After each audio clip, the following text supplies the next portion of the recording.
رحیم و اس کالا، اور جب کہا موسیٰ علیہ السلام نے لی قومی ہی اپنی قوم سے، یا قوم اسکرو، اے میری قوم یاد کرو نعمت اللہ کے احسانات کو، اللہ کی نعمت کو، علیکم اپنے اوپر، اس جعل فیکم انبیاء، اپنی قوم کو احسان بتلا رہے ہیں اللہ تعالیٰ کے کہ تمہارے اوپر اللہ نے کیا کیا احسان کیے، کہ اللہ نے تمہیں کیا کیا، نبی بھیجے، فیکم انبیاء، تمہارے اندر اللہ نے نبی بھیجے، وجعلکم ملوکا، اور تمہارے اندر اللہ نے بادشاہت رکھی۔ اور دیکھیں کس کی بادشاہت، دیکھیں اس کی حضرت کون سے حضرت سلیمان علیہ السلام کی بادشاہت بھی تھی۔ اللہ تعالیٰ فرماتے ہیں اللہ نے تمہارے اندر بادشاہت رکھی، وآتاکم، اور تم کو دیا، ما لم یؤتی احد من العالمین، تم کو وہ کچھ دیا، ما لم، تمہیں وہ دیا، ما لم یؤتی، جو نہیں دیا تھا، احد، کسی ایک، من العالمین، جہان والوں میں سے۔ اتنے پیارے لاڈلے تھے اللہ کے کہ اللہ تعالیٰ نے ان کو، ان کے اندر نبی بھیجے، بادشاہت ان کے اندر رکھی، اور وہ کچھ دیا۔ اب سوچیں ان کے اوپر منو سلوہ آتا تھا، منو سلوہ، اور اس کے علاوہ بادلوں کا سایہ، دھوپ تھی تو انہوں نے کہا موسیٰ علیہ السلام دعا کرو اللہ سے، یہ تو اتنی دھوپ ہے ہم جہاد کے لیے نکلے ہیں، تو اللہ تعالیٰ نے ان کے اوپر سایہ کر دیا، جہاں بھی جاتے تھے بادل کا سایہ ان کے سر کے اوپر ہوتا، اور ان کے کپڑے جو تھے دھونے نہیں پڑتے تھے، ان کے ناخن پڑتے نہیں تھے، کاٹنے نہیں پڑتے تھے، کتنے اللہ کے احسانات ہیں۔ اور اللہ تعالیٰ نے ان کے لیے اور کیا کیا، اللہ تبارک و تعالیٰ نے ان کے لیے ایک پتھر تھا، ایک ہاتھ چوڑا ایک ہاتھ لمبا، اس کے اوپر موسیٰ علیہ السلام اپنا عصا مارتے تھے، تو اس کے جب پانی پینا ہوتا تھا 12 قبیلے 12 سردار، ابھی ہم پڑھے 12 قبیلے 12 سردار، اور جب پانی پینا ہوتا تھا اس کے اندر سے، اس تنے سے پتھر کے اندر سے 12 ٹوٹیوں کی شکل میں پانی نکلتا۔ یہ اللہ کی اتنی بڑی قدرت ہے، اور اتنی بڑی، سب سے بڑی قدرت سوچے کہ سب سے بڑی قدرت کہ اللہ نے وہ دریا کہ اللہ تعالیٰ نے فرعون کو اسی کے اندر غرق کر دیا، اور ان کے لیے اس سمندر کے اندر رستہ بنا دیا، اور دریا کو خشک کر دیا۔ کرنے والا کون تھا؟ اللہ۔ موسیٰ کی لاٹھی کا کیا کمال ہے، موسیٰ کی لاٹھی کیا کر سکتی تھی، کرنے والی ذات اللہ کی ہے۔ اور رستہ کیسے بنایا کہ پانی کھڑا ہو سکتا ہے، لیکن اللہ کی قدرت تھی کہ ایسے سڑک بن گئی، پانی ایسے ادھر کھڑا ہو گیا اور اس طرف کھڑا ہو گیا سائڈوں پہ، حالانکہ پانی کھڑا بھی نہیں ہو سکتا۔ آپ سوچیں یہ اللہ کی قدرت تھی، یہ اللہ نے ان کے اوپر اتنے انعامات کیے، تو وہ موسیٰ علیہ السلام اپنی قوم کو انعامات یاد کروا رہے ہیں کہ اے میری قوم یاد کرو اللہ کی نعمت کو اپنے اوپر، اللہ نے تمہارے اندر نبی بنائے، تمہارے اندر بادشاہی رکھی، اور تم کو وہ کچھ دیا کہ جو جہان والوں میں سے کسی کو بھی نہیں دیا۔ یا قوم ادخلوا الارض المقدسۃ التي، اے میری قوم ادخلوا الارض، داخل ہو جاؤ اس زمین کے اندر، مقدسۃ التي، مقدس، یہ مقدس زمین ہے، یہ وہ زمین ہے کتب اللہ لکم کہ اللہ نے تمہارے لیے لکھ دی ہے، ولا ترتدوا، اور نہ تم لوٹنا، علی ادبارکم، اپنی پشتوں کے بل، فتنقلبوا، بس تم لوٹو گے، خاسرین، نقصان اٹھانے والے ہو کر۔ کون سی زمین تھی؟ اب دیکھیں کہ ہم واقعہ پڑھ چکے ہیں حضرت یوسف علیہ السلام کا، پہلے پڑھ چکے ہیں، دوبارہ سے قرآن سے ہم نے شروع کیا ہے۔ ہم یوسف علیہ السلام کا واقعہ پڑھ چکے ہیں کہ یوسف علیہ السلام بیت المقدس میں پہلے رہتے تھے اپنے والد صاحب کے ساتھ، پھر وہ اتنا جو سارا کچھ ہوا، بھائی جو تھے ان سے حسد کرتے تھے، وہ خواب سنی تو بھائی جو تھے حضرت یوسف علیہ السلام سے بیر رکھتے تھے۔ ان کا مطلب یہ تھا کہ ان کو اپنے والد کی نظروں سے دور کرنا، کہ ہمارے والد صاحب جو ہے یوسف علیہ السلام سے زیادہ پیار کرتے ہیں۔ انہوں نے وہ سارا پروگرام بنایا، یوسف علیہ السلام کو متصلیہ کے کنویں میں ڈال دیا، یوسف علیہ السلام بکتے بکاتے جو تھے وہ مصر میں چلے گئے، پھر مصر میں جو سارا کچھ واقعہ ہوا، پھر آخر کار اللہ تعالیٰ نے ان کو مصر کا بادشاہ بنا دیا۔ اب یہ جب مصر کا بادشاہ بن گئے، پھر انہوں نے اپنے والد کو بلایا، اپنے بھائیوں کو بلایا، اور ان کے بھائی جو تھے انہوں نے بھی جو تھی معافی شافی مانگی اپنے یوسف علیہ السلام سے کہ ہم جس چیز کے لیے دور کر رہے تھے، اور وہ خواب بھی پوری ہونی تھی نا جو انہوں نے دیکھی تھی۔ یوسف علیہ السلام نے خواب جو دیکھا تھا وہ بھی پورا ہونا تھا کہ سجدہ کرنے والا، تو وہ بھائیوں نے سجدہ کی، اس وقت سجدہ کر سکتے تھے، تعظیمی سجدہ۔ امت محمدیہ کے لیے سجدہ کرنا کسی اور کے آگے جھکنا حرام ہے، اس وقت وہ سجدہ جو تھا وہ کر سکتے تھے، تعظیمی سجدہ۔ تو انہوں نے خواب دیکھی تھی، وہ خواب جو تھی وہ بھی پوری ہونی تھی، وہ سارے بھائیوں نے جو تھے ان کو سجدہ کیا یوسف علیہ السلام کو۔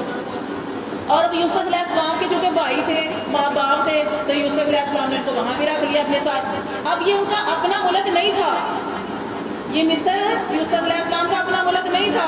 ان کا ملک کون تھا؟ ملک کون سا تھا؟ بیت المقدس میں رہتے تھے.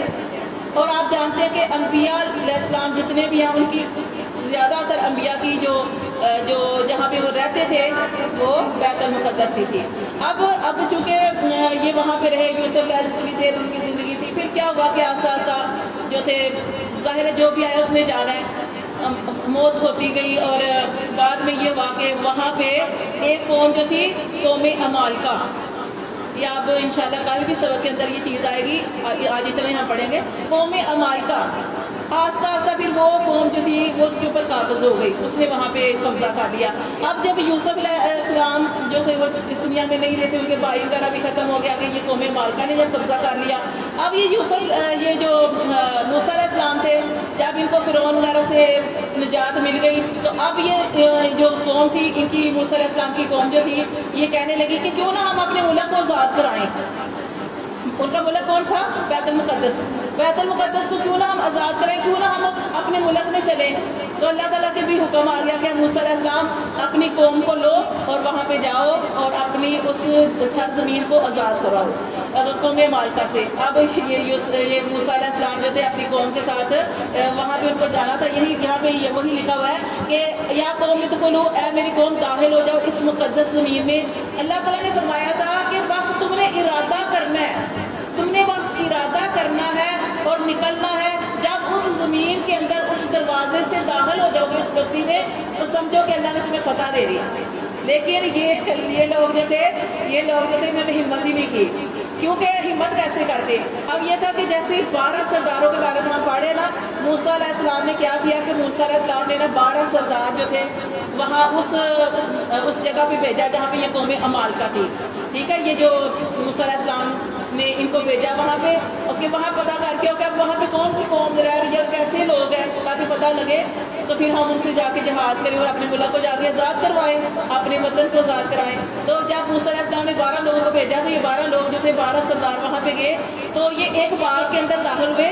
تو اب ظاہر ہے جس کا باغ تھا وہ شخص بھی وہاں پہ تھا, اس کو لگا کہ یہاں اس باغ کے اندر کوئی اور ہے. یہ 12 لوگ تھے, اب ظاہر ہے 12 لوگ ہیں, کچھ تو تھوڑا بہت شور یا جو تھا وہ ہونا تھا. اب اس شخص نے دیکھا یہ لوگ جو ہے یہ باغ کے اندر ہے, اس ایک شخص نے 12 کو پکڑ لیا. کیسے پکڑا ہوگا؟ اس لیے کہ وہ قوم عمالقہ جو تھی وہ اتنی لمبے لوگ تھے, اتنے چوڑے لوگ تھے, اتنے مضبوط لوگ تھے اور اتنے جنگجو لوگ تھے کہ مضبوط اور بہت لمبے قد ان کے. تو انہوں نے ایک بندے نے ان 12 لوگوں کو پکڑ لیا. اب یہ لوگ جو تھے ڈر گئے تھے, اب اس جو تھا اس آدمی نے پوچھا کہ تم یہاں پہ کیوں آئے ہو؟ تو وہ کہنے لگے کہ ہم موسیٰ علیہ السلام کی قوم سے ہیں, تو موسیٰ علیہ السلام نے ہمیں یہاں پہ جاسوسی کرنے کے لیے بھیجا ہے کہ وہاں پہ حال جا کے, کیونکہ یہ ہمارا ملک ہے, ہم نے آزاد کروانا ہے. تو یہاں پہ موسیٰ علیہ السلام نے ہمیں یہ خبر لینے کے لیے بھیجا ہے کہ وہاں پہ دیکھو جا کے کہ کون سے لوگ رہتے ہیں. اب اس آدمی نے کہا کہ میں چاہوں تو تمہیں مار دوں, ٹھیک ہے, لیکن میں تمہیں ایک تو اس نے پھل دیا. پھل کیا دیا؟ انگور کا ایک دانہ. اور روایت میں آتے انگور کا دانہ اتنا بڑا تھا کہ ایک آدمی کو وہ دانہ کھانے سے کافی ہو جاتا. ایک دانہ انگور کا کھاتا تو بندے کا پیٹ بھر جاتا. اس نے کہا یہ ہمارا پھل ہے, میں تمہیں صرف اس لیے چھوڑ رہا ہوں کہ دوبارہ یہاں پہ نہیں آنا.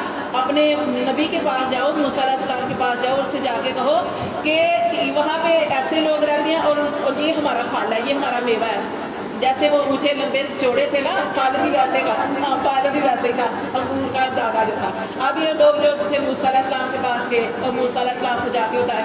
اچھا, اب جب یہ گئے نا تو 12 سردار تھے نا, تو 12 میں سے نا جو 2 سردار تھے نا انہوں نے ایسے کہا کہ دیکھو یہ بات جو ہے نا ہم نے وہاں پہ جا کے نہیں کرنی, ٹھیک ہے, اپنی قوم کی طرف جا کے, قوم کو نہیں بتانا. موسیٰ علیہ السلام کو چلے بتا دیں گے, وہ تو نبی ہیں, ان کو تو ہم نے بتانا ہی ہے, انہوں نے ہمیں بھیجا ہے, لیکن یہ بات ہم نے قوم کو نہیں بتانی.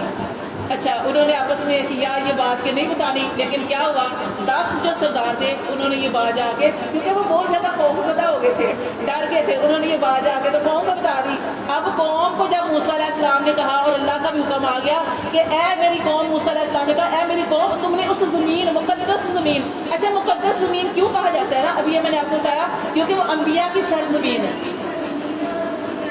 ہاں, تو اس وجہ سے کہا کہ یہ بڑی مقدس زمین ہے، انبیاء کی سرزمین ہے، زیادہ انبیاء اسی جگہ پہ آئے ہیں، ان کی جائے پیدائش اسی جگہ پہ ہوئی ہے، تو اس لیے اس کو مقدس کہا گیا۔ تو کہا کہ یہ زمین مقدس ہے، بس اللہ نے ایک چیز کا عہد لیا ہے کہ تم نے بس اس سرزمین کے اندر داخل ہو جانا ہے۔ اللہ نے فرمایا فتح میں دے دوں گا، بس تم داخل ہو جاؤ، فتح لکھ دی جائے گی۔ لیکن یہ لوگ اتنے ڈرے ہوئے تھے کہ یہ انہوں نے ہمت نہیں کی۔ انہوں نے موسیٰ علیہ السلام سے کہا، آگے انشاءاللہ کل ہم واقعے میں پڑھیں گے کہ انہوں نے موسیٰ علیہ السلام سے کہا موسیٰ تو لڑو، تیرا رب لڑے، ہم نہیں لڑ سکتے۔ یعنی اتنا حوصلہ ہار گئے تھے، پھر ان کو فتح کیسے مل سکتی تھی؟ کیونکہ وہ کیا کہتے ہیں نا کہ جب آپ کسی چیز کا ارادہ کرتے ہیں، نیت کرتے ہیں تو اللہ کی مدد آ جاتی ہے، لیکن ان کی نیت ہی خراب ہو گئی تھی۔ انہوں نے کہا ہم لڑ ہی نہیں سکتے، یہ ہمت ہار گئے تھے، جس کی وجہ سے پھر اس زمین کو فتح نہیں کر سکے۔ ٹھیک ہے، تو یہ اس کے بارے میں کہا جا رہا ہے کہ اے میری قوم داخل ہو جو اس زمین میں، وہ زمین جو لکھ دی ہے اللہ نے تمہارے لیے، ولا ترتدوا، اور نہ تم لوٹنا، علی ادبارکم، اپنی پشتوں کے بل، فتنقلبوا، اگر تم نے ایسا کیا تو تم ہو جاؤ گے خاسرین، نقصان اٹھانے والے۔